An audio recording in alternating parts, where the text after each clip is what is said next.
আসসালামু আলাইকুম এভরিওয়ান, সবাই কেমন আছেন? আশা করছি সবাই ভালো আছেন।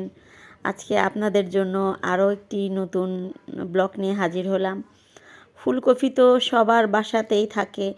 এখন শীতের সিজন, ফুলকপি প্রায় শেষের দিকে।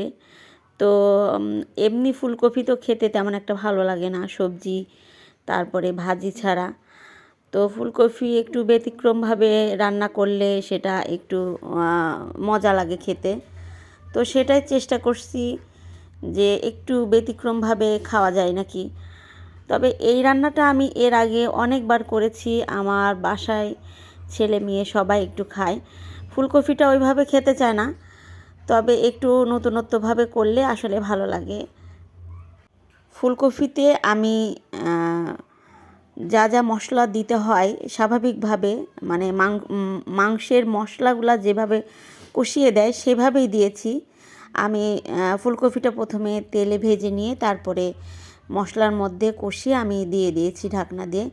তারপরে আমি টেস্টি মেকার মানে ম্যাগি মশলাটা যেটা থাকে সেটা আমি দিয়েছি।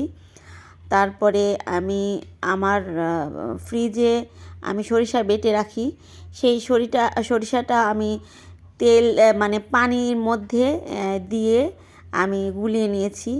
তার সঙ্গে আমি একটু পাউডার দুধ আমি দিয়েছি।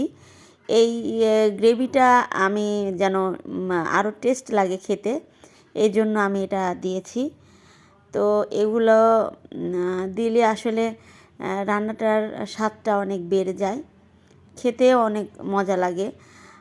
এটা মূলত কোরমা হিসেবে, কোরমা যেভাবে রান্নাটা করতে হয় সেভাবে করতে হবে। ফুলকপিটা গোটা গোটা থাকবে, যেন ভেঙে না যায়, সেভাবে আস্তে আস্তে নাড়া হবে। তো আপনারা সবাই কেমন বলবেন।